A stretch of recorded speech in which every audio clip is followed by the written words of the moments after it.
शोधायची गोष्ट आहे. तो असाच आम्हाला येऊन मिळणार नाही की चला आता मी परमेश्वराला अरे परमेश्वर मी घरामध्ये बसल्यावरती मला मिळणार आहे. नाही, त्याचा शोध घ्यावा लागणार आहे. पण कशा पद्धतीने घेणार आहोत? सर्वजण आपापल्या पद्धतीने देवाचा शोध घेत आहे.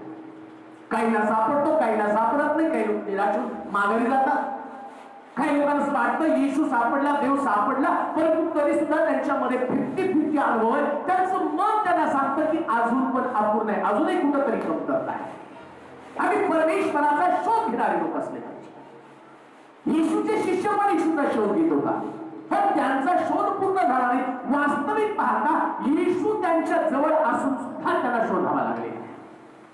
ज्या घरामध्ये येशूचा जन्म झाला त्याही लोकांना शोधावा लागलेला. ज्ञानी विचारवंतांनी सुद्धा येशूचा शोध घेतलेला. तुम्ही त्या शोधाच्या कुठपर्यंत आलेला आहात? जर सापडलं तर एखादी गोष्ट सापडली किंवा त्याचा शोध लागला तर त्याची उपयोगिता पण समजली जाते. एखादी वस्तू एखादं आणि नवीन शोध जर केला आणि त्या शोधाची उपयोगिता आमच्या जीवनामध्ये येते, मग येशू तुम्हाला सापडला तर त्याची उपयोगिता तुमच्या जीवनामध्ये कशा पद्धतीने तुम्ही शोध घेत आहात? आणि तो शोध घेत असताना जसं येशूला वाटतं तसं तुम्ही शोधत आहात का तुम्ही तुमच्या विचाराप्रमाणे शोधत आहात? येशूचे शिष्य येशूला कसं शोधत होते आणि येशू त्यांच्याविषयी काय बोललेलं आहे? योहानाचे शुभवर्तमान त्याचा 6वा अध्याय आणि त्याची 26 पासून 25 पासून काही वचन आपण वाचूया. योहानाचे शुभवर्तमान त्याचा 6वा अध्याय 25 पासून काही वचन आपण वाचूया. तेव्हा तो त्यांना समुद्राच्या पलीकडे भेटल्यावर ते त्याला म्हणाले, गुरुजी येथे कधी आला? येशूने त्याला उत्तर दिलं, मी तुम्हाला खचित खचित सांगतो, तुम्ही चिन्ह पाहिले म्हणून नव्हे तर भाकरी खाऊन तृप्त झाला म्हणून माझा शोध करता नाशवंत अन्नासाठी श्रम करू नका. तर पिता जो देव त्यानं ज्यांच्यावर शिक्का मारला, जो मनुष्याचा पुत्र सार्वकालिक जीवनासाठी टिकणारे अन्न देईल त्यासाठी श्रम करा. यावरून ते त्याला म्हणाले, देवाची कामे आमच्या हातून व्हावी म्हणून ते येशूचा शोध करत होते आपापल्या पद्धतीने. म्हणून सांगितलं येशूचे शिष्य ते त्याला म्हणते, गुरुजी आपण इथं कसं काय? येशूला सगळीकडे यायचंय, जिथं त्याला जायचंय तिथं जात असताना अनपेक्षितपणे अशा ठिकाणी येशू त्याला सापडला की शिष्यांच्या डोक्यामध्ये संभ्रम निर्माण झाला. इथं आपण कसं काय आला? आता येशूचं उत्तर त्याला असलं पाहिजे, कशा पद्धतीने आला, कोण व्यक्तीने मला बोलवलं, कशासाठी मी आलो, हे त्याचं उत्तर असलं पाहिजे. पण येशूनं ते उत्तर त्याला दिलं नाही. मग काय उत्तर दिलं? कारण येशूला माहिती होतं हे जे लोक माझा शोध घेत आहेत आणि ते या पद्धतीने शोध घेत नाही जसं मला अपेक्षित आहे, यांचा शोध वेगळ्या कारणासाठी आणि त्यांचा शोध कशासाठी? तो चिन्ह पाहिले म्हणून तुम्ही मला शोधत नाही. मग कशासाठी शोधत आहे? हा सुंदर उत्तर त्याला दिलं येशूच्या शिष्याला. तुम्ही तृप्त झाला म्हणून माझा शोध घेत आहे. का हो? कधी कधी घरामध्ये अनेक वस्तू असतात, जसं आम्ही पाहतो टीव्ही, फ्रीज, सोफा सेट, एक चांगलं घर, एक चांगली गाडी, आणि याच्या व्यतिरिक्त आणखी काहीतरी आम्हाला पाहिजे म्हणून येशूला आम्ही आमच्या बरोबर एक वस्तू म्हणून घेतलेली आहे. शोधत आहे कशासाठी? एक वस्तू म्हणून येशूचा शोध घेत आहे. येशू ही आमची गरज बनण्याची ऐवजी येशू आमच्यासाठी एक वस्तू बनलेली आहे. आणि मग इथे पाहिलं तुम्ही खाऊन तृप्त झालेला आहे. आता तृप्त झाल्या कारणानं तुम्हाला असं वाटतं तुमचा वेळ कसा घालवावा, तुम्हाला असं वाटतं की याच्यानंतर काहीतरी करावं, काहीतरी करावं म्हणून तुम्ही येशूचा शोध घेतात. काहीतरी करण्यासाठी येशूचा शोध नाही, शोध यासाठी की येशूच्या द्वारे आम्ही स्वर्गामध्ये पोहोचणार आहोत. म्हटलं मी स्वर्गाचं द्वार आहे. येशू हा स्वर्गाचं द्वार म्हणून त्याला शोधा. प्रिया, येशू ही तुमची गरज आहे, पण ती गरज म्हणत असताना, ती गरज म्हणून जाणून घेत असताना त्याला आमच्याकडनं वेगळ्या पद्धतीची अपेक्षा आहे. तो काय म्हणत आहे की तुम्ही आता तुमचं पोट भरलं म्हणून माझा शोध घेताय. देवाच्या लोकांनो, पोट भरल्यावरती येशूचा शोध घेण्यापेक्षा रिकाम्या पोटाने पण कधी कधी येशूचा शोध घ्यावा लागतो. आम्ही म्हणत का जरा जोरात आम्ही म्हणत. आम्हाला माहिती कित्येक वेळा प्रभूनं सगळं दिलं तर आम्ही त्याचा शोध घेतो, मग आम्ही प्रार्थनेला जातो. आज सगळं भरपूर आहे, आता काळजी नाही. आता चर्च मध्ये जाऊन बसायला, आराधना करायला मजा येणार आहे. पण कधी कधी देव आम्हाला रिकामं ठेवतो. नोकरी नसती, आर्थिक प्रश्न असतात, कौटुंबिक वाद असतात, कधी कधी कौटुंबिक समस्या असतात. आणि या सगळ्या समस्या असताना ज्यास मनुष्य देवाचा शोध घेतो तो खऱ्या पद्धतीने शोध. आज तुम्ही कुठल्या पद्धतीने शोध घेत आहात? बरेच लोकांच्या जीवनामध्ये त्याला देव समजावून सांगण्यामागे आमचा हेतू काय असतो? येशू ही तुमची गरज असेल आणि शिष्य ते सांगत सांगत लोकांना येशूकडे आणत होते. आणि येशूला ते, अरे प्रभूजी इथं कसं काय, आपण इथं कसं काय? आणि येशूने त्याच्याकडे पाहिलं आणि त्याच्या मनात ज्या गोष्टी त्यांना सांगितल्या, तो म्हटला तुम्ही चिन्ह पाहिजे म्हणून माझ्या मागे नाही. मी प्रत्येकानं काहीतरी अद्भुते ऐकलेली आहेत, काहीतरी चमत्कार अनुभवलेले आहेत. पण चमत्कार अनुभवल्यानंतर कधी कधी तोच चमत्कार माझ्या जीवनामध्ये घडायला पाहिजे या धारणेने मी येशूकडे येतो. आणि त्या पद्धतीने जर मी येशूचा शोध घेतला तर लक्षात ठेवा, कदाचित तुम्ही येशूला पसंत पडणाऱ्या गोष्टी करणार नाही. आणि या गोष्टी बोलत असताना शिष्याने काय उत्तर दिलं? फार सुंदर उत्तर आहे त्यांचं. सगळं बोलत असताना काय म्हणते शिष्य, कसा शोध घ्यायला पाहिजे? हा, काय करायला म्हणाले? देवाची कामे आमच्या हातून व्हावे म्हणून आता जागेवरती आले. कशासाठी शोध घ्यायचा हो? बोला. देवाची काम. येशूचा शोध घेण्यामागं नेमका उद्देश काय? चमत्कार हा उद्देश नाही. सामान्य लोकांसाठी तो चमत्कार उद्देश आहे. येशूच्या नावामध्ये चमत्कार, येशूच्या नावामध्ये सत्कार, येशूच्या नावामध्ये आरोग्य, येशूच्या नावामध्ये नोकरी, येशूच्या नावामध्ये आर्थिक समस्या दूर होतात, सगळं येशूच्या नावामध्ये. मग त्याच्यासाठी तुम्ही शोध घेता का? परराष्ट्रीय लोक कशासाठी शोध घेत आहे? म्हणून शास्त्र सांगतं, परराष्ट्रीय लोक कसं आणण्यासाठी धडपड करतात तसं तुम्ही श्रम करू नका. त्यांचा शोध कशासाठी? त्याला देव कशासाठी आवश्यक आहे? कान दुकानामध्ये गेल्यावरती एक मनुष्य, आम्ही ते पाकिटं घेत होतो आणि तेवढ्यामध्ये म्हातारा मनुष्य, त्याच्या अंगात जीव नाही काही नाही, तो एका खुर्चीवर बसला, मान पण त्याची सारखी पडत होती. आणि मग ते सगळं करत असताना तो एक मनुष्य त्या ठिकाणामध्ये, त्या दुकानातलं, आणि काही प्रतिमा, काही फोटो आणून दाखवतो. आता ते पूजा वगैरे करावं लागणार म्हणून त्यांनी आणून दिलं. तो म्हणला हे केवढ्याला? 20 रुपये. मग मी कितीला विकू? तो म्हणला किंमत 24 लिहिली, पण तुम्ही 30 पर्यंत विकू शकता. मग तो सारखा डोक्याला हातावायचा, नाही अजून कमी करा ना, मग मला काय फायदा होणार आहे? मनुष्य देवाचा शोध फक्त फायद्यासाठी करतो. पण बायबल सांगतं ख्रिस्ती लोकांनी देवाचा शोध करण्यामागे उद्देश काय? प्रभूचं कार्य त्यांच्यातून घडावा. शोध देवाला पण कशासाठी? प्रभूचं कार्य माझ्यातून घडावा. त्याच उद्देशानं देवानं तुम्हाला जगामध्ये पाठवलेले. तुम्ही देवाचे हात आहात, तुम्ही देवाचं सामर्थ्य घेऊन चाललेले लोक आहेत. प्रभूचं सामर्थ्य तुमच्याद्वारे लोकांपर्यंत पोहोचावं हा तुमचा उद्देश असला पाहिजे. मी सकाळी वाचत होतो, ते वाचता एक याजकाला त्या ठिकाणामध्ये, आणि ज्यास तो सदोक नावाचा एक याजक होता, आणि त्या याजकाला परमेश्वरानं बोलवलं आणि त्याला सांगितलं, सदोकानं फक्त माझी सेवा जाऊन त्या ठिकाणामध्ये मंदिरामध्ये करायचं, बाकीच्या लोकांनी सेवा करायची नाही, फक्त सदोकाने सेवा करायची. आणि सदोकाला सेवेसाठी त्याला पुढे बोलवलं. तो सदोकाला सांगत आहे, एक गोष्ट लक्षात ठेव, ज्यास तू परमेश्वराच्या मंदिरात, माझ्या मंदिरात माझी सेवा करण्यासाठी जाशील, त्या सणाची वस्त्र घाल, आणि सणाची वस्त्र परिधान करून ज्यास मंदिरात तू जाशील त्यास तू आशीर्वादित होशील आणि तुझ्यामध्ये अभिषेक पाहायला सुरुवात होईल. पण संभाळ, ज्यावेळेस ती वस्त्र घालून तू बाहेर पडशील त्यास तुझ्या वस्त्रांच्या द्वारे दुसऱ्याला स्पर्श होऊन तो आशीर्वादित होऊ नये याची काळजी तू घे. का? कारण जे लोक परमेश्वराचं काम करतात, आणि परमेश्वराचं काम एकच आहे की तुम्ही आशीर्वादित व्हावं आणि तुमच्याद्वारे लोक आशीर्वादित व्हावे. देवाच्या लोकांनो, एक साधारण जीवन म्हणून या जगामध्ये आमचा जन्म नाही, तर देवाचं काम करण्यासाठी आमचा जन्म झालेला आहे. आणि म्हणून आम्ही शोधावं, काय माझ्यातला येशू त्याच पद्धतीने माझ्यामध्ये काम करत आहे का? कारण अजून त्याच प्रश्न, त्याच समस्येमध्ये, त्याच अडचणीमध्ये, त्याच प्रकारच्या त्रासामध्ये अडकून मी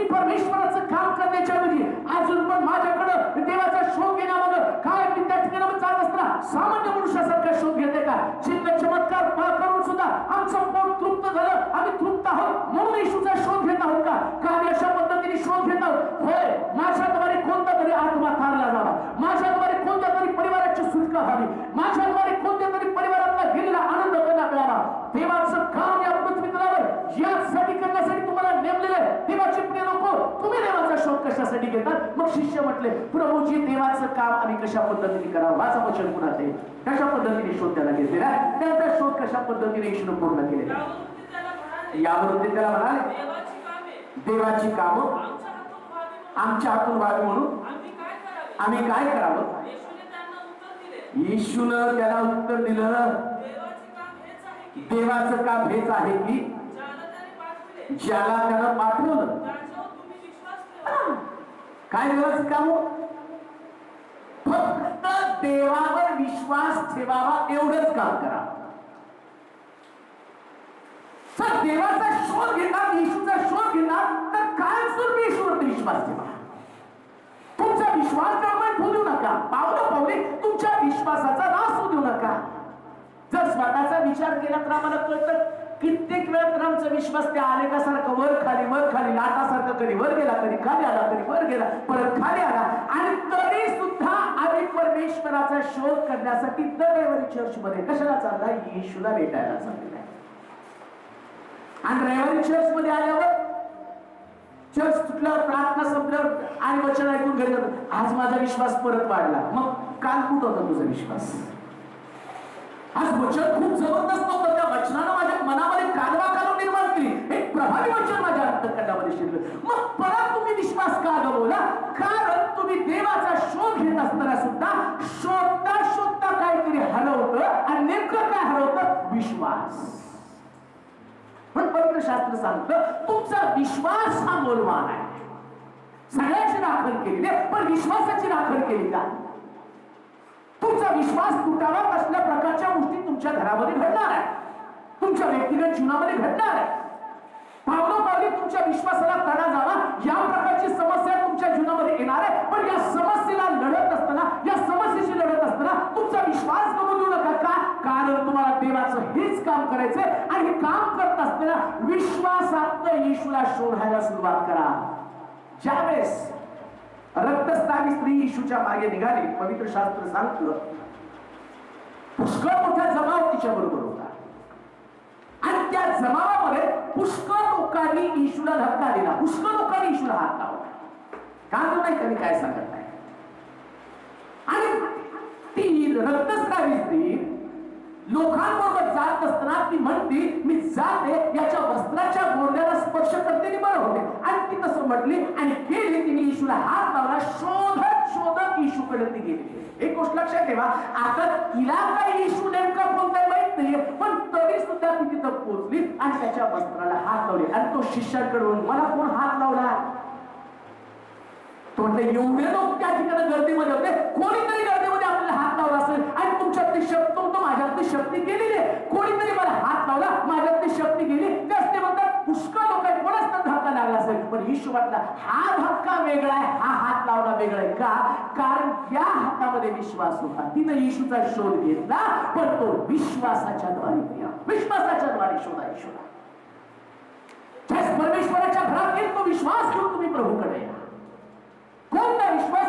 या भट्टीतनं सोडवायला माझा जो समर्थ आहे, पण सोडवलं नाही तरी हरकत नाही, हा विश्वास प्रिया. आणि देवाचा शोध घेतो पण का कुठपर्यंत? या भट्टीतनं तो सोडवायला समर्थ आहे, एवढ्याच भागामध्ये आम्ही अडकतो. भट्टीतनं सोडवलं पाहिजे, बाकी काय नको. भट्टीतनं सोडवलं तर तू देव आहेस, प्रश्नातनं बाहेर काढला तर तू देव आहेस, नोकरी दिली तर देव आहेस, आर्थिक आशीर्वाद दिले तर देव आहेस.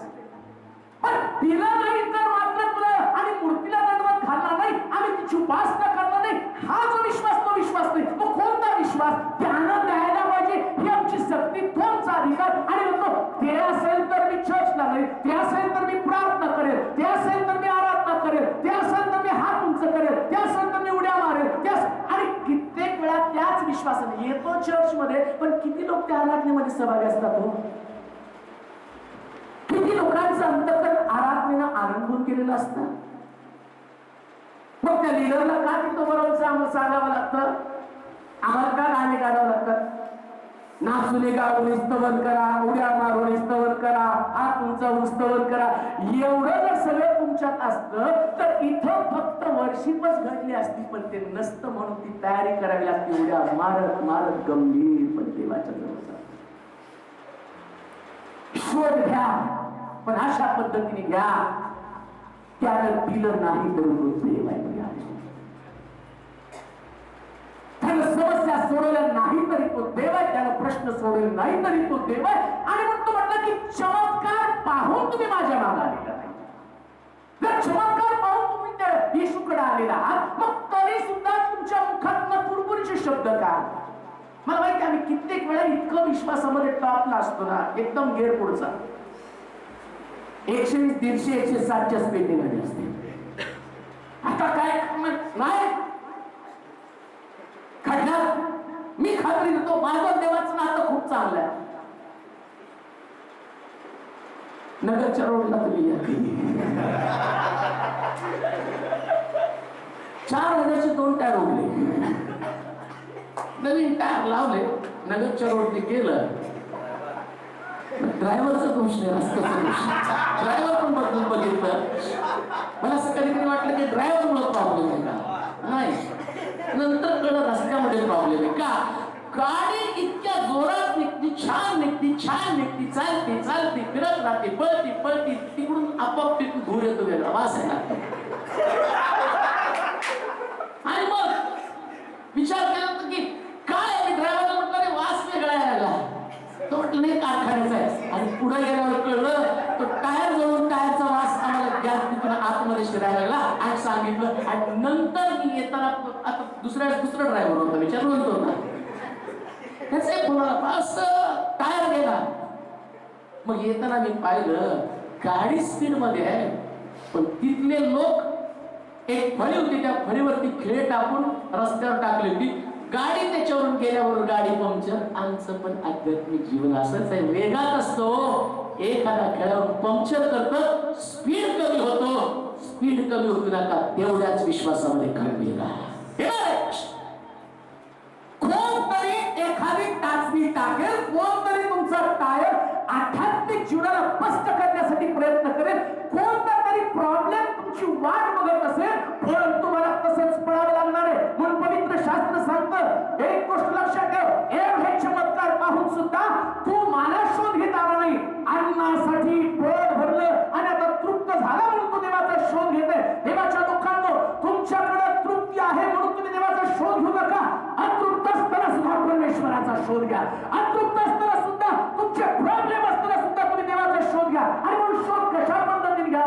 मग येशूचे शिष्य म्हणतात, आम्ही देवाचं काम कशा पद्धतीने करावं. देवाचं काम करणं हा शोध आहे. वेगळा कुणासाठी प्रार्थना करू प्रभू? तुम्ही ज्या उपाशी असताना त्याच तुम्हाला दुसऱ्यासाठी प्रार्थना करावी लागते. हालेलुया म्हणा का? जरा जोरात हालेलुया म्हणा. एलिया वाट बघत असतं झाडाखाली कावळ्याची. देवाने कावळा पाठवला नाही. 1 दिवस 2 दिवस कावळा नाही. आणि एक विधवा तिच्या घरामध्ये शेवटची भाकर आहे. शोध कशासाठी? तर तू देवाचं काम पूर्ण करण्यासाठी.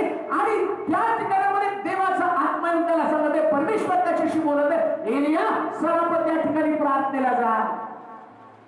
मी असतो तर पहिलं म्हटलं, एक तर 3 दिवस उपाशी ठेवले आणि आता प्रार्थनेला जातो. कावळा पाठवला का कोंबडी तर पाठव, कापून फ्राय करून तरी खाईल. पण देवाला त्याला कोंबडी पाठवली ना कावळा पाठवला. तो म्हटला, उपाशी जा, विधिलेच्या घरी प्रार्थना कर, आणि प्रार्थना केल्यावर माझं कार्य पूर्ण कर, मी तुझं कार्य पूर्ण करेन. गेला विधिलेच्या घरी. देव तो देव आहे. त्याला देवाचं काम उपाशी पोटी लोकांकडनं करून घ्यायचं. एलियाची प्रार्थना त्या दिवशी त्या बाईच्या घरामध्ये 3.5 वर्षाचा दुष्काळ नाहीसा का त्याच्या प्रार्थनेनं काय घडला हो? समजा पोट भरलेलं असतं, मटण मासे, त्याला मांसाचा तुकडा, मटण आणि भाकर देत होता, पण पूर्ण भरलेलं होतं.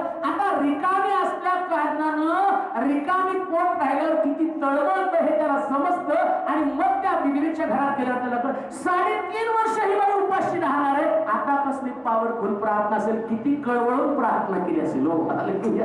ज्यावेळेस मनुष्य रिकामी असतो ना, त्यावेळेची जी प्रार्थना आहे ती प्रभावी प्रार्थना असते.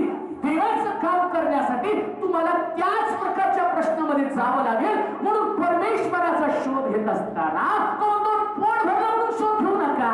तुम्ही रिकामी पोटाला प्रभूचा शोध घ्या. रिकामा पोटाला ते होऊन प्रभूचा शोध घ्यायला पाहिजे. निराशेच्या अवस्थेमध्ये प्रभूचा शोध घेतला पाहिजे. तुम्ही दुःखी असताना प्रभूचा शोध घेतला पाहिजे. दुःखामध्ये गळून जाऊन प्रभूचा शोध घेतला पाहिजे. शोध कशा पद्धतीने घेतला पाहिजे या संबंधाने तो बोलत आहे. माझं काम तुम्ही पूर्ण करावं हीच देवाची इच्छा आहे. देवाचं काम पूर्ण करा. त्यानंतर मग त्याचं शुभरूपान 2 अध्याय 7 वचन कशा पद्धतीने शोध घेतले वाचूया. हिरोदानं मागे लोकांना गुप्तपणे बोलावून तारा दिसू लागल्याची वेळ नीट विचारून घेतली. बेथलेहेमास पाठवताना म्हटलं तुम्ही जाऊ बालकाविषयी बारकाईने विचारपूस करा. तुम्हाला शोध लागल्यावर काही लोकांचा शोध कसा येशूची बारकाईने चौकशी करा बरं का. बरेच लोक सांगतात बाळक साहेब जरा पोराला देवाविषयी सांगावं, त्रास देतोय, हा वाईट मार्गाला चाललेला आहे, याला देव समजला. आम्हाला नाही समजला तरी चालेल, पण त्याला समजला पाहिजे. कित्येक लोकांचा शोध जो आहे तो दुसऱ्या व्यक्तीच्या मार्फत शोध घेऊन आम्हाला सांगा म्हटलं जातं. लक्षात ठेवा, तुमचा शोध तुम्हाला पर्सनली घ्यावा लागेल. आम्ही म्हणाल का व्यक्तिगत दुसऱ्यानं शोध दिला येशू तुमच्यापर्यंत तसाच पोहोचणार नाहीये. दुसऱ्यानं सांगितलेला येशू तुमच्यापर्यंत जसाच्या तसा कधी पोहोचला नाही. म्हणून त्या आंधळ्याची गोष्ट पुन्हा एकदा आणि रिवाइज करून तुम्हाला सांगतो. तुम्ही बऱ्याच वेळा ऐकलं गावामध्ये हत्ती आला, आंधळे त्याला बघायसाठी. का शोध घ्यायचा पर्सनली? सगळे आंधळे गेले ते म्हटले हत्ती आला कसं आहे जाऊन बघावं. हत्ती गेल्या, हत्तीच्या पोटाला हात लावला ते म्हटले हत्ती व्यक्तीसारखा आहे. हत्तीच्या पायाला हात लावला ते म्हटलं हत्ती खांबासारखा आहे. हत्तीच्या सोंडेला हात लावला तो म्हणतो हत्ती मुसळासारखा आहे. हत्तीच्या कानाला हात लावला हत्ती सुपासारखा आहे. शेपटीला हात लावला हत्ती खराट्यासारखा आहे. आता काय झालं, प्रत्येकाला जसा हत्तीचा जो भाग लागला त्या भागाला त्यानं हत्ती म्हटलेले. पण हत्ती म्हणजे सर्व मिळून सगळं त्याचं आणि त्याचं शरीर भिंतीसारखं शरीर आहे. त्यानंतर मुसळासारखी सोंड आहे, उकळासारखे त्याचे पाय आणि खराट्यासारखी त्याची शेपूट आहे. हा सगळा मिळून हत्ती आहे. तसं लक्षात ठेवा, परमेश्वराचा व्यक्तिगत शोध घेतल्यावर येशूचे विविध गुण तुम्हाला समजणार आहे. त्या पद्धतीने शोध घ्या. हेरोद म्हणतो तुला सापडला तर मला सांग. काय तुम्ही दुसऱ्याच्या शोधावरती देवाचा शोध घेत आहात का? दुसरं सांगतो तसं शोध घेत आहात का? म्हणून कोणी त्याला सांगितलं एकदा याकोबाच्या विहिरीवरती जक्कय आणि शमरोणी स्त्री दोघे एकमेकाला एका ठिकाणी भेटले आणि दोघं पण गप्पा मारायला लागले. सिस्टर बरं आहे का? ते म्हटले होय बरं. कसं चाललंय आध्यात्मिक जीवन? फार सुंदर झाले. प्रभू आला त्या दिवसापासून माझं जीवन बदललं. ते म्हटलं कसं काय तुमचं तारण झालं? हो माझं तारण झालं. कुठल्या चर्चचे मेंबर? आम्ही आमच्या मेंबर. सांगा बरं तुमचं तारण कसं झालं? तारण होण्यासाठी काय करायला लागतं? शमरोणी स्त्री म्हटली तारण असं कसं मिळत नाही हो, तारण फार कठीण आहे. काय करायला पाहिजे? त्याच्यासाठी याकोबाच्या विहिरीवर जाऊन बसावं लागतं आणि पाणी ओढावं लागतं. तेवढ्यामध्ये येशू तिथून यायला पाहिजे. येशूनं येऊन तुम्हाला म्हटलं पाहिजे बाई जा तुझ्या नवऱ्याला बोलवणार. त्यानं प्रगटीकरण केलं पाहिजे. मग तो आला म्हटलं तो प्रगटीकरण त्यानं केलं. जा तुझ्या नवऱ्याला बोलवणार म्हटलं. मी घरी गेले आणि मी त्याला सांगितलं माझ्याकडे नवरा दे. किती हुशार हो. बरोबर त्यानं मला सांगितलं आतापर्यंत 5 होते ते तुझे नवऱ्याने, आता तुझ्या घरात नाही तोही तुझा नवराने. आणि मग आणि तो म्हटलं की तू आतापर्यंत भरपूर पाप केलं. आणि त्याच वेळेस म्हटले त्याला पहिल्यांदा पाणी मागायला पाहिजे. त्यानं पाणी मागायला पाहिजे. मग मी त्याला म्हटलं पाहिजे आणि मी यहुदी तुम्ही शमरोणी कसं काय पाणी प्यायचं? आणि अशी चर्चा होत होत येशू आपलं पाप दाखवतो आणि आपण घागर तिथंच टाकतो आणि आपलं तारण जग काय रॉंग. असं नसतं तारण. मग कसं असतं? तारण व्हायला पाहिजे तर उंबराच्या झाडावर चढलं पाहिजे आणि त्या उंबराच्या झाडावरून येशू झाड जाऊन जायला पाहिजे आणि बरोबर येशूचं लक्ष तर येशूने आपल्याला बघायलाच पाहिजे आणि बघितल्यावर आपलं तारण. बऱ्याच लोकांनी उंबराचं झाड म्हणजे चर्च करून ठेवलंय, इकडंच तारण. आमच्या चर्च मध्ये आलं तर तारण. काही लोकांनी तर त्याच्यात रडायला पण सांगितलेलं आहे. बरेच रडा रडा रडा येत नाही पण रडावं लागतं. सुरुवातीला सोलापूरमध्ये आलं तर म्हणजे वाटीभर रडल्याशिवाय का आलं नाही. खरी गोष्ट आहे. आता काय लोकांना कोण मेलं तर रडायला येत नाही, वाटीभर पाणी कधी काढणं नरका झालं काय नाही हो. आणि काही लोकांना रडायला कारणच लागत नाही, काय त्यांच्या डोळ्यात वाटी असते. हालेलुया. सहज रडले तरी वाटीवर पाणी निघल आणि पश्चातापाचं काय तर तांबे भरून घालवर सुद्धा निघल. एवढं पाणी मग काय स्वर्गात पोचणार नाही. उंबराच्या झाडावर चढलं पाहिजे.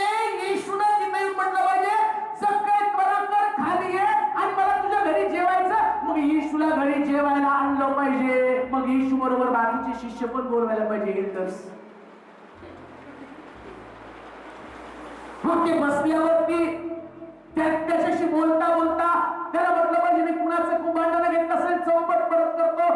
तारण होण्यासाठी दिलं चौपट द्यावं लागतं, अर्धकंड गरीबाला द्यावं लागतं. आणि मग सगळं करत असताना येशू म्हणतो आज या घराला तारण प्राप्त झालं. ते म्हणतो जर काय म्हणतो सिस्टर असं तारण नाही आणि सिस्टर म्हणतात ब्रदर असं तारण नाही. तारण सगळ्याचं वेगळा अनुभव आहे. जशा पद्धतीने येशूला शोधाल तर तारणापर्यंत पोहोचणार नाही. पर्सनली मला आठवतं माझं तारण झाल्यावर मी ऐकलं होतं त्या काळात इतकी क्रेज होती तारणाची.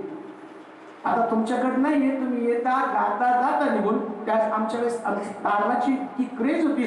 त्याचं झालं तसंच माझं तारण पाहिलं पाहिजे. मग मी ऐकलंय का सेवकांसाठी. मी रस्त्याने चाललो होतो तेवढ्यात प्रभूचा प्रकाश माझ्याकडे आला. प्रभूच्या प्रकाशामध्ये मी चाललो. आता मी म्हटलं यांना प्रकाश दिसला आपल्याला पण दिसायला पाहिजे.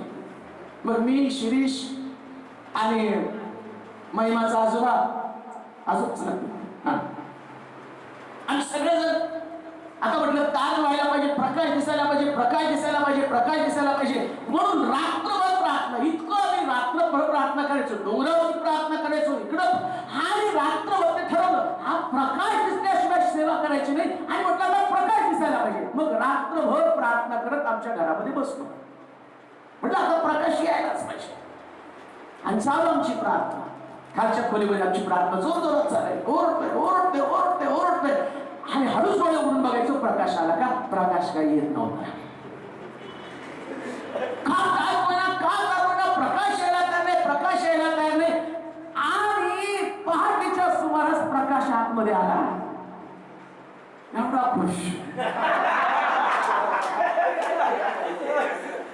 शिरीष प्रकाश आला. पण खुश प्रकाश आला. तोही खुश, राजू तोही खुश. अरे प्रकाश आला. नंतर बघितलं तर चंद्र त्या जिथून कौल दिसत नाही तिथं चंद्राला चंद्राचा प्रकाश आतमध्ये आला. पण आम्ही मात्र खुश. आता प्रकाश दिसला. आमचं तारण झालं नाही हो. तू आपल्या अंतःकरणात विश्वास जर मुखानं कबूल कर तुझं तारण पर्सनली अनुभव. व्यक्तिगतरित्या देवाला शोधा. दुसऱ्याच्या शोधावर तुम्ही येशूचा शोध घेण्याचा प्रयत्न करू नका. व्यक्तिगत तुमच्याशी तो बोलेल, तुम्हाला सांगेल. कधी कधी तुम्ही एकांतामध्ये बसता तेवढा पवित्र आत्म्यातून तुम्हाला पापाची जाणीव होते. हे तो पवित्र आत्मा बोलतो.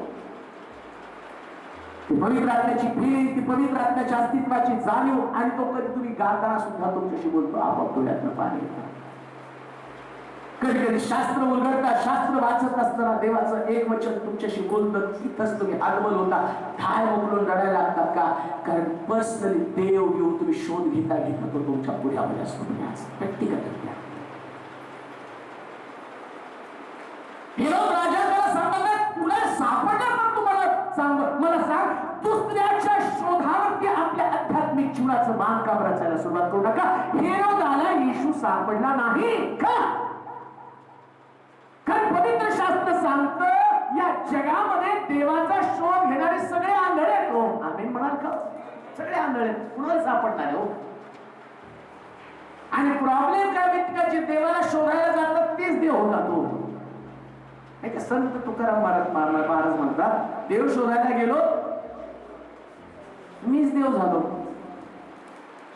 कधी कधी देव शोधायला गेल्यावर कांदून एकाने तुम्हाला काय सांगत नाही, देव शोधायला गेल्यावर जसं पाण्यामध्ये असणारा मोती शोधावा लागतो आणि पवित्र शास्त्र सांगतं की मोती पाण्यामध्ये आणि देवाचं राज्य पण मोत्यासारखं. आता मोती पाण्यामध्ये शोधायला त्या माणसाला पाण्यात उतरावं लागतं आणि पाण्यातनं समुद्रातनं तो मोत्याचा शोध घेऊन वर येतो आणि वर आल्यावर तो भिजलेला असतो. मग तो भिजलेला माणूस जर म्हटला मी समुद्र आहे तर जातात होत्या, अरे समुद्र आला समुद्र आला समुद्र आला, असंच आहे हो.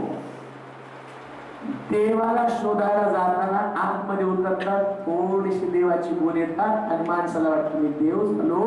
तो देव होत नाही, पण देवाचे गुण त्याच्यामध्ये आल्यामुळे परिवर्तन होतं, स्वभाव बदलला. शोध जर देवाचा घेतला तर व्यक्तिमत्व बदल, विचारसरणी बदलून जाईल. हे म्हणतो तुला सापडला तर मला सांग. आणि पवित्र शास्त्र सांगतं ज्ञानी लोकांनी येशूचा शोध घेतला आणि तिथं लिहिलं, शोध घेतल्याबरोबर देवदूतांनी स्वप्नात येऊन त्याला सांगितलं आल्या वाटेनं जाऊ नका. शोध घेतल्यावर काय होतं, वाटच बदलली जाते. देवाचा शोध घेतल्यावर वाट बदलते. आता जशी त्या शामोळीची परत तिच्याकडे ती घरामध्ये गेली आणि ती वाट बदलली. त्या पुरुषाला घराच्या बाहेर काढलं आणि म्हटलं परत माझ्या घरामध्ये यायचं नाही का, कारण आता खऱ्या पती मला मिळाला, खरा देव मला सापडला, जो तृप्त करणारा माझी गरज भागवणारा आलेला. तिनं त्याला काढून टाकलं. जक्कयाला वाट सापडली, त्याचा पर्सनली अनुभव, कुणाचा कुणाला घेतला असेल चौपट परत करतो, त्याला वाट बदलून टाकली. ज्याला देव सापडला त्याची वाट बदलली, आल्या वाटेला तो परत जात नाही. हे रोज वाट पाहत बसला पण त्याला देव सापडला नाही. देवाच्या लोकांनो किती काळ वाट पाहणार अभिषेकाची, किती काळ वाट पाहणार सामर्थ्याची, किती काळ वाट पाहणार प्रभूच्या कार्याची. शोध घेणं म्हणजे देवाचं कार्य करणं. आता देवाचं कार्य जर तुम्ही पूर्ण करत आहात तर याचा अर्थ तुम्हाला देव सापडलेला आहे. आणि जर देवाचं काम मी करत नाही याचा अर्थ मी अजून पण मला देव सापडला. हालेलुया, जोरात म्हणतो का हालेलुया. ज्याला देव सापडला ना तो कधी शांत बसत नाही हो, कधीच नाही. बिग बाजार आल्यावर सगळे प्रत्येक जण एकमेकाला जाऊन आला का जाऊन आला का जाऊन आला काय काय म्हणे, कसं घडतं ते शोध कसा होतो. गेलो साध्य 4 तास फिरलो, मग तर जास्त उत्सुकता निर्माण झाली. काय 4 तास फिरण्यासारखं विशाला वाटलं चल जाऊ रे. आता पहिले आम्हाला डिमांड आवडायचं पण बिग बाजार नावच इतकं सुंदर आहे, सगळे वर्णन करू 4 तास खूप सुंदर आहे. गेलो आम्ही पण फिरायला लागलो आणि मग विशाला त्याच्याबद्दल म्हटलं जाऊ दोघांच्या किमती बघू किती डिफरन्स आहे. आणि बरोबर काही किमतीवर तिने मार्क केला. बघू म्हटलं बिग बाजार मी गेलो तिथं आणि दोघांच्या किमतीत 10-10 किलो मागं फरक आहे. त्याला म्हटलं बघ हे असं आहे. लोकांच्या पण लक्षामध्ये आलं आणि शेवटी लोक तिथं जायचं त्यांनी बंद केलं. का हो, ज्या मनुष्य एखादी गोष्ट पाहतो शोधतो, शोधलेली गोष्ट दुसऱ्याला सांगतो. आम्ही 10 लोकांना सांगितले तिथे जाऊ नका का, कारण आम्ही शोधल्या किमती आणि सांगितलं महाग आहे हो. जर शोध लागला तर मनुष्य स्वस्त बसत नाही. जर येशूचा शोध लागला तर तुम्ही कसं स्वस्त बसत आहात. ज्याच्याविषयी तुम्हाला खात्री भरोसा आहे त्याच्याविषयी लोकांना सांगा, नको बसू नका. हे लोक म्हणतो जर तुम्हाला येशू सापडला तर त्याचा शोध लागला तर मला सांगा, पण शोध लागल्यावर परत ते हेरोदाकडे गेले नाही. कारण त्यांचा शोध, हेरोदाचा शोध हा दुसऱ्यावर अवलंबून आहे. तुमचा शोध तुमच्या व्यक्तिगत अनुभवावर अवलंबून असल्या, तुमचं पर्सनली व्यक्तिगत आध्यात्मिक जीवन तितकं महत्वाचं आहे. शास्त्र सांगतं तो म्हटलं त्यानं शोध घेतला, मला पण येऊन समजावून सांगा. देवाच्या लोकांनो व्यक्तिगतरित्या ख्रिस्त स्वतः तुम्हाला समजला पाहिजे. दुसऱ्याला समजलेला ख्रिस्त ही तुमची समज असू देऊ नका. अंडरस्टँडिंग कशा पद्धतीने येशू तुम्हाला समजलेला आहे, कशा स्वरूपाचा येशू तुम्ही स्वीकारलेला आहे. मला आठवतं तारण आमच्या काकाच्या वेळेस खूप साक्ष स्टेजवरती ऐकायचो. देवाने याला नोकरी दिली. मला पहिली साक्ष मास्तर नाणाराची, एकदम यंग तरुण, त्यास छोटासा होतो आणि देवी देवीच्या सभा होत्या आणि नानार एकदम तरुण असतील, काहीतरी 25-30 वर्षाचे असतील आणि त्यास ते प्रीचिंग करताना ट्रान्सलेशन करत होते. त्या ट्रान्सलेशन मध्ये माझी पहिलीच मीटिंग त्या सभेला मी थांबलो. तिथं तो तरुण पोरगा एवढं जबरदस्त प्रीचिंग करते. प्रीचिंग करता करता त्याने सांगितलं की माझ्याकडे एक जोड कपडे होते आणि मी देवाला प्रार्थना करत होतो, देवा मला काहीतरी चांगलं दे, माझे कपडे बदल, मला पण फॉरेनर सारखं राहायचंय. आणि प्रार्थना करतो ते. ती सगळी सभा संपल्यावरती दुसऱ्या सभेत त्यांनी सांगितलं, मी देवाला अशी प्रार्थना केली, पण या प्रीचरनं मी येताना माझ्यासाठी 5 नवीन सूट शिवून आणले आणि ते ऐकलं मी एक्साइटेड झालो. मी म्हटलं देवाने याला 5 सूट दिले आणि त्यास माझ्याकडे पण एकच जोड होता. आणि मग मी पण विश्वास ठेवून म्हटलं देवानं त्यांना कसे 5 सूट द्यायला पाहिजे तसं मला पण दिलं, म्हणजे मी समजेल की तशाच पद्धतीचा येशू मला सापडला. त्यावेळेस मला 5 सूट नाही 5 शर्ट पण कुठून मिळाले नाही आणि कोणी दिले पण नाही. आणि म्हटलं नाही मग हा येशू कसा? अरे तो त्याचा अनुभव आहे, तुझा अनुभव दुसरा असेल, पण तुझ्या अनुभवात असणारा येशू मात्र तसाच असेल, तसा नानादारचा तसा तुझा असणार. व्यक्तिगतरित्या शोधा. काहीतरी वेगळं तुम्हाला मी दाविदाला राजगादी दिली म्हणून एलियाला राजगादी नाही दिली. एलियाला 3.5 वर्ष पाऊस पाडण्याचं बंद केलं. 3.5 वर्षानंतर त्याला पाऊस पडला. आता म्हणून तुम्हाला एलियासारखं प्रार्थना करून कुठे गावात जाऊन देवा इथं पाऊस पडतो, देवा इथं पाऊस पडतो, सगळीकडचा पाऊस बंद करता का? दुसरं काहीतरी देव तुम्हाला देईल. व्यक्तिगत तुमचं काय कॉलेज आहे? काय तुमच्याकडे देवानं व्यक्तिगतरित्या दिलेलं? पर्सनली देवानं तुमच्या बाबतीमध्ये काय घडलं त्या पद्धतीचा शोध घ्या. 3,000 लोकांसमोर वेद उपदेश करून 3,500 लोकांचं तारण करतो, 3,000 लोकांचं तारण करतो, मोठे 3,000 लोकांची कत्तल करतो. त्याचा पण अनुभव वेगळा, त्याचा शोध वेगळा. तुमचा शोध कशा पद्धतीनं देवानं तुम्हाला हा परमेश्वराचा शोध घेत असताना तुमच्या बाबतीमध्ये काय घडलं ते महत्वाचं आहे. आणि म्हणून हेरोद म्हणत आहे तुला जर येशू सापडला तर मला पण येऊन सांग. दुसऱ्याच्या आध्यात्मिक जीवनाचा शोध तुमच्या पद्धतीने घेऊ नका, तुम्हाला वेगळ्या पद्धतीने घ्यावा लागेल. त्यानं अशा पद्धतीने शोध घेतला. त्यानंतर आणखी एक शोध वाचूया, शेवटचा शोध वाचूया. लुकाचं शुभवर्तमान 2रा अध्याय 41 पासून काही वचन. लुकाचं शुभवर्तमान. त्याची आई बाप दरवर्षी वलांड्याचा यरुशलेमेत जात असत. 12 वर्षाचा झाला तेव्हा सणातील रिवाजाप्रमाणे तेथे गेले. सणाचे दिवस संपल्यावर परत जाण्यास निघाले. तो मुलगा येशू यरुशलेमेत मागे राहिला. त्याच्या आई बापांना कळलं नाही. वाटेच्या सोबत्यात असेल असे समजून एक दिवस वाट चालून गेले. नंतर नातलं ओळखीचे यांच्यामध्ये कुठे शोधला? कुठे शोधला येशू? बोला की. अजून काय? ओळखीचे, अजून वाटेतील किती लोकांमध्ये शोधलं? आणि आमच्याकडेच आहे का? कणा कणा जला जला फुला फुला पाना पाना. एक गाणं पण पानात कड्यात येशू, फुलात येशू, पानात येशू, दवात येशू, सगळीकडेच येशू. बरेच लोक येशूचा शोध घेतात, पण कुठे घेतात? नातेवाईकांमध्ये येशूचा शोध. कुठे हो? नाही यायला हरकत नाही, पण आमचे नातेवाईक तिकडे जाते. तिकडे नातेवाईक मला तर एकाने सांगितलं नाही हो इतर वेळी भेटता येत नाही, कमीत कमी रविवारी तर आम्हाला एकत्र चर्चला भेटता येतं. अरे मग रविवारी तुम्ही त्यांना भेटायला जाता का येशूला भेटायला जाता? नाही, येशू तर असतोच हो. कुठं असतो? अजून एक पॉइंट त्याच्यामध्ये सांगितलंय, येशू ख्रिस्त पुनरुत्थित झाल्यावर मग या येशूला कबरेमध्ये शोधण्यासाठी गेल्या. त्याच येशू काय म्हणतो? बाई जिवंताचा शोध मेलेल्यांमध्ये. कळत सगळे मेलेले आहे, कळत मंडळी मेलेली आहे, कळत तिथं पवित्र आत्मा नाही, कळत तिथं बुडून बाप्तिस्मा नाही, कळत तिथं आणि देवाच्या वचनाचं शिक्षण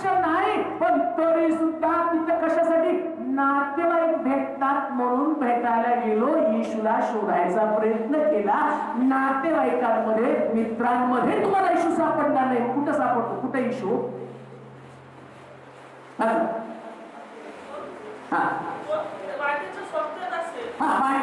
कुठं असेल? वाटेच्या सोबत्यामध्ये असेल असं काही लोकांनी गृहीत धरून चालले. येशू कुणाकडे तरी आहे. हालेलुया. मला जोरात हालेलुया आहे कोणाकडे तरी. मी इकडे तर साधेकडे, साधे इकडे तर पाचकडे. मग कोण तर मिळेल पेटरकडे तर आहे, मग कोण तरी मिळेल रोहितकडे तरी आहे. आणि शेवटी गाडीचे कागदपत्र सरकून तो मला फोन करू शकतो. गाडीचे कागदपत्र तुमच्याकडे मी म्हणतो, तुझ्याकडे ना, माझ्याकडे ना, त्याच्याकडे आहे, कुठं तरी असतील. येशू हा व्यक्तिगतरित्या शोधायचा असतो. आम्ही म्हणाल का? घरासोबत आम्ही म्हणाल का? कुणाकडे तरी गृहीत धरून चालू नका. याच्याकडे तरी आहे, त्याच्याकडे तरी आहे, ना नातेवाईकात ना मित्रांमध्ये. येशू ही पर्सनली माझी व्यक्तिगतरित्याची असणारी खात्री आहे. तो माझ्याकडे असला पाहिजे.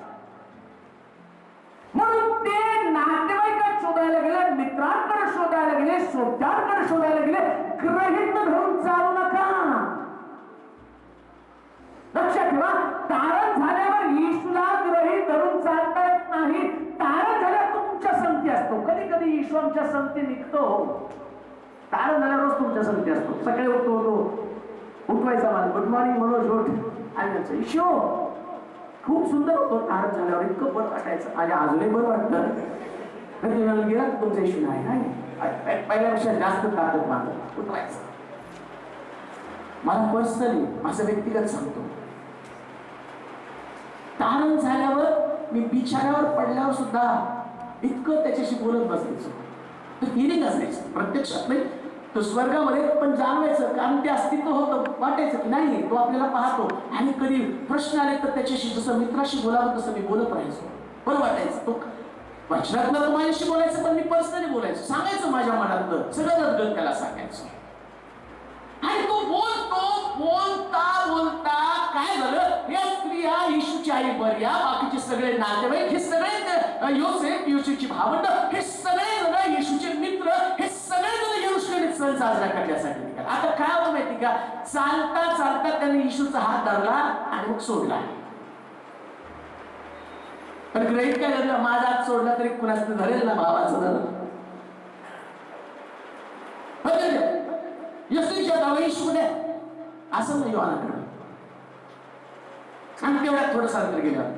अरे जेव्हा येशू होतं ना, नाही ते मी बघितला, तो याकोबाच्या बरोबर होता. याकोब, योहान, पेत्र अमकं तमकं करत करत करत करत येशू राहायला मागं तो बसला मंदिरामध्ये जाऊन. आणि सगळे ग्रहण करून चालले, येशू आहे, येशू आहे, येशू आहे, येशू आहे. आणि काय येशू गेला? कारण चालता चालता त्यांनी येशूकडे दुर्लक्ष केलं. हालेलुया. आध्यात्मिक जीवन जगताना कधी सुद्धा येशूकडचं लक्ष विचलित होऊ नका. फुल्ली कॉन्सन्ट्रेट, फक्त येशू, फक्त त्याच्याकडेच व्हायचं. का त्याच्याकडे व्हायचं? कारण पवित्र शास्त्र सांगतो, तो तुझं उठणं, तुझं बसणं, तुझं चालणं, तुझं बोलणं बारकाईनं निरीक्षण करतो. कसं लहान लेकरू जर ते बोलायला लागलं ना, तर आम्ही कसं बारकाईनं पाहतो, तसं देव आमच्या प्रत्येकाला पाहत असतो. हालेलुया. तू बोलताना, मी बोलताना माझ्याकडे पाहतो. मी चालायला लागलो ना, तो बरोबर माझ्याकडे बघतो. कशासाठी? हा पडू नाही कुठं, इतकं बारकाईनं पाहतो. मी रात्री झोपलो तर झोपल्यावर सुद्धा तो देवदूतांना सांगतो, त्याचं राखण कर, त्याच्या बरोबर राहा, त्याच्यावरती आजार पण येऊ देऊ नको. का तुम्ही रात्री मरून जात नाही? का तुमच्यावरती एक नवीन रोगाचा आणि प्रादुर्भाव होत नाही? का तुमचं शरीर निरोगी राहतं? का तुम्ही चर्चमध्ये देवाची उपासना करता? कारण रात्रभर प्रभू तुम्हाला संरक्षण देतो. कोण तुम्हाला करतो? सांगतो माझं लेकरू आहे, त्याच्या जवळ जायचं नाही. तो एवढं बारकाईनं आमच्याकडे पाहतो. मग तुम्ही चालता चालता येशूकडे दुर्लक्ष करता का? तुम्ही काय स्वतःकडे पाहतात की तुम्हाला येशूकडे देण्यासाठी लक्ष नाही, आणि येशूला थोडं पण दुर्लक्ष केलं. कारण नाही का, थोडं पण येशूला दुर्लक्ष केलं, त्याचं उत्तर काय असतं वाचा. काय येशूकडे दुर्लक्ष केल्यावर असं समजून एक दिवसाची वाट चालून गेले. ओळखीचे यांच्याकडे त्याचा शोध घेतला, त्यांच्यात सापडलं नाही. शोध करीत करीत कुठे गेलो आणि काय घडलं. असं झालं की 3 दिवसानंतर मंदिरात गुरुजनांमध्ये बसून भाषण ऐकताना प्रश्न करताना सापडला. त्याचं बोलणं जे ऐकत होते ते सर्व त्याच्या बुद्धीवरून उत्तरावरून थक्क झालं. त्याला ते पाहून आश्चर्य वाटलं. काय म्हटली आई, काय म्हणते बघ आई, काय म्हटली हो, बाळा किती लाडागुडी. खरं जर बाळावर एवढं प्रेम होतं, त्याला बाळा म्हटल्यावर बाळाला तर कवटाळतात. आम्ही गायच्या गोठ्यातलं बाळ मर्यादा सोडलं नाही, जवळ जवळ रात्रंदिवस त्याची राखण करतो. ते पण आता पण येशूला बाळा म्हणत आहे, पण त्या बाळामध्ये ते प्रेम नाही जे प्रेम तिला पहिल्यांदा येशूकडे होतं. आमचं देखील तसंच आहे. सुरुवातीला येशूवर फार प्रेम असतो. काय असतो निर्णय, आता मेलो तरी माघारी नाही. गाणं गातो मी, येशूच्या मागे मी चालू लागे, माघारी नाही. आणि थोडे दिवस थांबल्यावर एवढी गडबड असती माघारी जाण्याची विचारायची, तू जाऊ का मी जाऊ, जाऊ का मी जाऊ. हालेलुया. बाळा म्हणून त्या येशूला काय म्हणत, बाळा काय झालं, काय उलटा प्रश्न, उलटा चोर कोतवाल कुठे. बाळा तुमच्याशी असं का वागला येशू, तुला कळत नाही आम्हाला वाटेत संरक्षण द्यायला पाहिजे, आणि तुम्हीच माझा हात सोडला आणि तुम्हीच विचारता की आणि तो आमच्या बरोबर का नव्हता. बाळा तुमच्याशी असं का वागला. कसं काय येशू उत्तर देतो, हा तुझा बाप मी कसा शोध केला.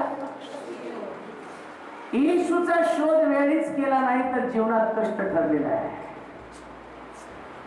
येशूने जर आमचा हात सोडला, थोडं पण दुर्लक्ष केलं, एक क्षण सुद्धा तुम्ही येशू पासून तुमचं लक्ष विचलित केलं, कष्टी होऊन शोध करावा लागेल. एवढे कष्ट उपसावे लागतील की परत त्या कष्टाची भरपाई करणं कठीण होईल. बरेच लोक मला विचारतात की तुम्ही तारण झालेल्या दिवसापासून एवढं कसं काय टिकून राहिला. तो उत्साह निराश नाही की अरे बाबा सोडलं तर एवढं कष्ट कोण करणार आहे, त्यापेक्षा आता थोडस कष्ट केलं तर स्वर्ग गाठणार आहे.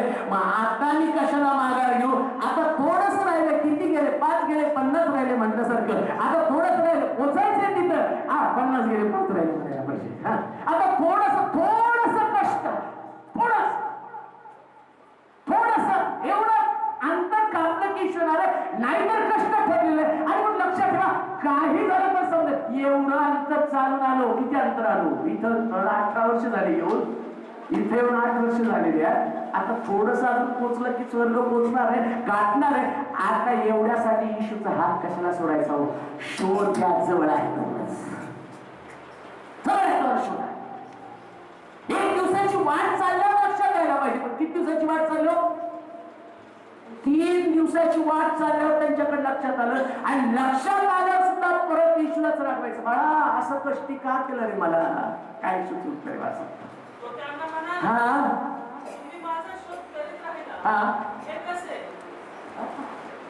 येशू होतो, दुसऱ्या भाषेत कशाला फेक मारतात. हालेलुया, जरा हालेलुया जोरात. येशू काय म्हटलं, कशाला बंडल मारता, तुम्ही माझा शोध करता, हे कसं काय सांगा बरं मला. कुठे शोध आहे, मी असावं,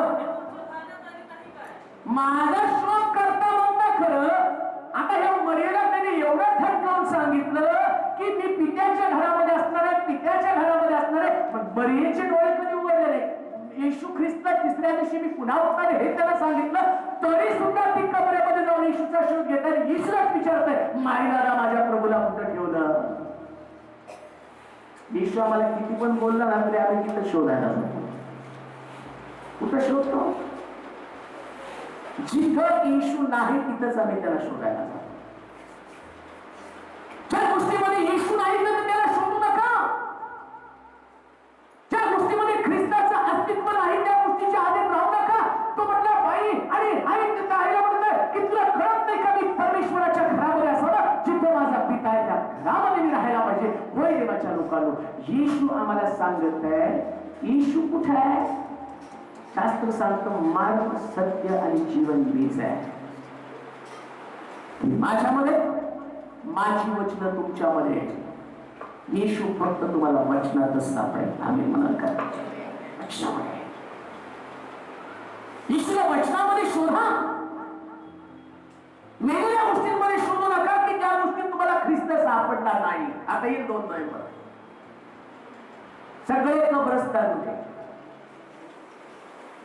मेणबत्ती, पंथी, अगरबत्ती, दारूची बाटली, अंड, आणि त्या कब्रस्तानमध्ये रखवाला.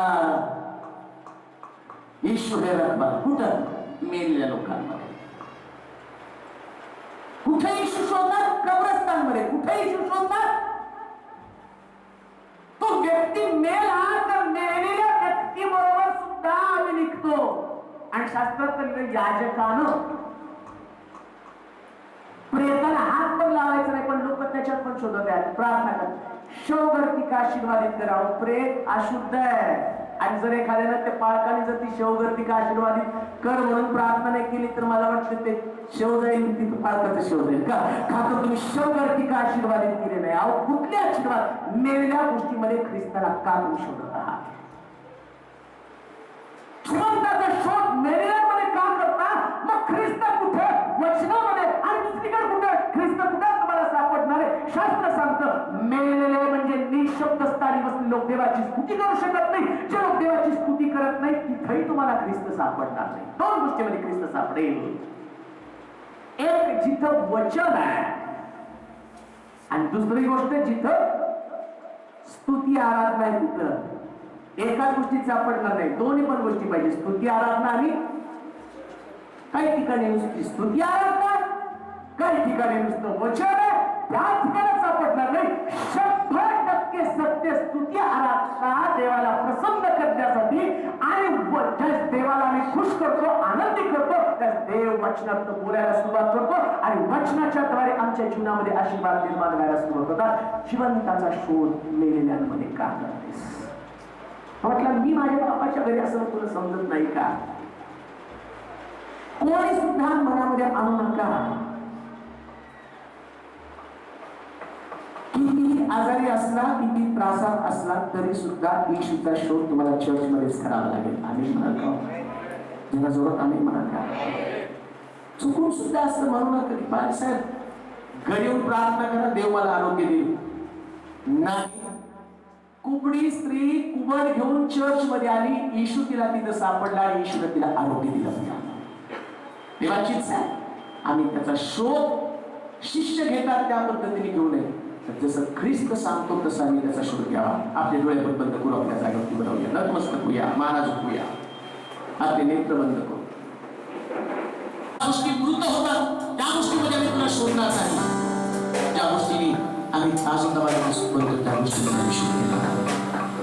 होय प्रभू आमच्या